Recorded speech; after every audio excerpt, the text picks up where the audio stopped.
नमस्कार, बहुत स्वागत है आप सभी का। आप देख रहे हैं न्यूज़ इंडिया और आपके साथ मैं हूं मनीषा शर्मा। शुरुआत कर लेते हैं ब्रेकिंग सेंटर की इस वक्त की बड़ी और अहम खबर के साथ। कोलकाता से बड़ी खबर है वो ये कि टीएमसी फ्रीज फंड केस मामले में आज सुनवाई। कलकत्ता हाई कोर्ट में आज मामले की सुनवाई होने वाली है।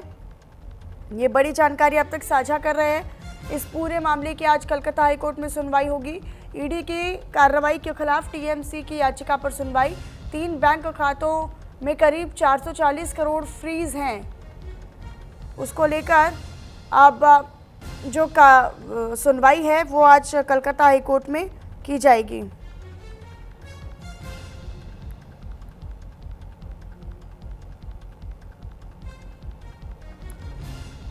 सचिन का रुख कर लेते हैं, मेरे साथ मेरे सहयोगी जुड़ गए हैं। सचिन, फिलहाल क्योंकि लगातार टीएमसी की मुश्किलें उनके बागी नेताओं के बाद से बढ़ती जा रही हैं, चुनाव के बाद से हमने देखा कि तमाम ईडी के जो अधिकारी थे वो रेड करते हैं, कार्रवाई करते हैं और फिर वो अकाउंट को फ्रीज कर लेते हैं। फिलहाल फ्रीज किए गए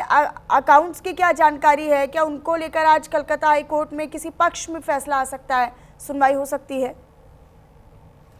देखिए, ये जो मामला है, पूरा मामला जो है तृणमूल कांग्रेस के 3 अकाउंट जो है, इस 3 अकाउंट पर डेविड फ्रीज को लेकर इस मामले में सुप्रीम कोर्ट तक पहुंचे थे, लेकिन उसके बाद फिर से सुप्रीम कोर्ट ने पूरा जो मामला है इसको कलकत्ता हाई कोर्ट में वापस भेज दिया और उसी के सिलसिले में आज कलकत्ता हाई कोर्ट में डिवीजन बेंच में ये जो पूरा मामला है, इस मामले का सुनवाई होगा। और इस मामले का अहम जो मुद्दा है, आज की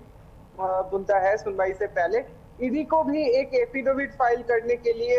हलफनामा फाइल करने के लिए बोला गया था कलकत्ता हाईकोर्ट की ओर से, और तृणमूल कांग्रेस की ओर से, यानी कि ममता घोष तृणमूल कांग्रेस की ओर से भी एक एफिडेविट फाइल करने के लिए बोला गया था कि एक जो ममता बनर्जी की गुट की ओर से जो भी कहना है इस एफिडेविट में फाइल करे कि क्यों इस इन्वेस्टिगेशन खत्म होने से पहले ममता बनर्जी गुट को इस जो 3 खाते हैं, बैंक खाते हैं जिसमें 440 करोड़ रुपए है, अभी फिलहाल उस 3 अकाउंट को डिफ्रीज किया जाए या फिर डेबिट फ्रीज को हटाया जाए। इस मामले पर बातचीत होगा। और दूसरी ओर ईडी की ओर से भी एक एफिडेविट मांगा गया है कि ईडी की ओर से जो पूछा गया है कलकत्ता हाईकोर्ट की ओर से कि ये जो पूरा जो अकाउंट है, इस अकाउंट पे जितने भी पैसे हैं, कितने इलीगल ट्रांजैक्शन की अभी तक खबर मिल चुके हैं ईडी को, और उसी के चलते ईडी के पास क्या अहम एविडेंस है कि जिससे पता चले कि ये जो सारे जो ट्रांजैक्शन है, जितना भी पैसे आए या फिर वापस डेबिट किया गया इस अकाउंट से, इस सारे पैसे जो है 3 मुद्दे पर ईडी बता रहे हैं कि सारे जो ट्रांजैक्शन है, ज्यादातर ट्रांजैक्शन इलीगल है। आपको बता दूं कि और एक एफिडेविट फाइल करने के लिए बोला गया है, इंस्ट्रक्शन दिया गया है कोर्ट की ओर से। अरूप विश्वास यानी कि ऋतव्रत बोर्ड की जो तृणमूल लीडर है, ऋतव्रत बनर्जी की जो कांग्रेस के लीडर है, तृणमूल लीडर है, अरूप विश्वास, उनको भी कहा गया है कि एक एफिडेविट फाइल करे जिसमें उनको बताना पड़ेगा कि उनको क्यों लगा ऐसा कि ये जो सारे जो पैसे है, जो 8 अकाउंट की विजिट किया उन्होंने कंप्लेंट में, जो 8 अकाउंट की कंप्लेंट उन्होंने थाने में भी दर्ज करवाई विधाननगर साइबर पीएस में, और दूसरी ओर बैंक को भी भेजा गया कि 8 अकाउंट फ्रीज किया जाए। इस अकाउंट में क्या ऐसा मालूम पड़ा जिसमें वो ट्रेजरर नहीं थे, और ट्रेजरर जब नहीं थे, लेकिन सचिन, निश्चित तौर पर देखिए, ममता बनर्जी और उनकी टीएमसी के लिए जो दैनिक खर्च का काम है वो भी अटका हुआ है। भाई, पार्टी के कामकाज को लेकर चाहे बैठकें होती हैं, कार्यकर्ता आते हैं, नेता एकजुट होते हैं, बहुत सारी चीज़ें होती हैं, प्रचार प्रसार होता है, तमाम तरह की चीज़ें होती है पार्टी खर्च में। अब वो दैनिक खर्च में तो कहीं ना कहीं, हालांकि इसको लेकर कोर्ट ने पहले इजाज़त दी है, लेकिन उसके बावजूद फ्रीज फंड की कमी तो कहीं ना कहीं दैनिक खर्च में लगी रही है पार्टी को। जी जरूर। देखिए, तृणमूल कांग्रेस के जो सारे मुद्दा है, इसको लेकर सियासी सनसनी जो है वो बढ़ चुके हैं अभी बंगाल में। जो ममता बनर्जी का कहना है कि हम लोगों का अकाउंट जो है, ममता बनर्जी तृणमूल बोर्ड की जो अकाउंट है वो फ्रीज होने की वजह से कोई भी पॉलिटिकल मूवमेंट तृणमूल कांग्रेस अभी फिलहाल नहीं कर पा रही है, क्योंकि लैक ऑफ फंड या फिर फंड की कमी की वजह से कोई भी एक्टिविटीज नहीं हो पा रहे। और इसके लिए सीधा जिम्मेदार है जो ममता बनर्जी की तृणमूल कांग्रेस की दूसरी ओर ऋतव्रत तृणमूल कांग्रेस की जो तृणमूल लीडर थे, वरिष्ठ तृणमूल लीडर थे, अरूप विश्वास हो गया, जावेद हो गया, इन सारे तृणमूल लीडर को उन्होंने जिम्मेवार ठहराया। और उसी के साथ साथ ममता बनर्जी की ओर से और एक अपील भी डाला गया था सुप्रीम कोर्ट में कि पूरे जो 400 कलकत्ता हाई कोर्ट में इस पूरे मामले को लेकर सुनवाई होने वाले हैं। लेकिन जिस तरीके से अभिषेक बनर्जी को अभी हाल ही में राहत दी गई है, कोर्ट ने नवंबर तक तो किसी भी गिरफ्तारी या किसी भी कार्रवाई से राहत दे दी है अभिषेक बनर्जी को, तो यानी कि ये भी मान लिया जाए सचिन कि एक तरफ भले ही पार्टी को फंड को लेकर थोड़ा सा संघर्ष तो जरूर करना पड़ रहा है पार्टी फंड को लेकर, लेकिन शीर्ष नेतृत्व को लेकर कहीं ना कहीं अभी असमंजस में जो पार्टी की स्थिति थी वो नहीं है। मतलब अगर शीर्ष नेतृत्व पार्टी के साथ है तो फंड का मुद्दा इतना बड़ा नहीं होगा पार्टी के लिए। समस्या है, दिक्कत है, लेकिन वो धीरे धीरे प्रक्रिया आगे बढ़ ही रही है।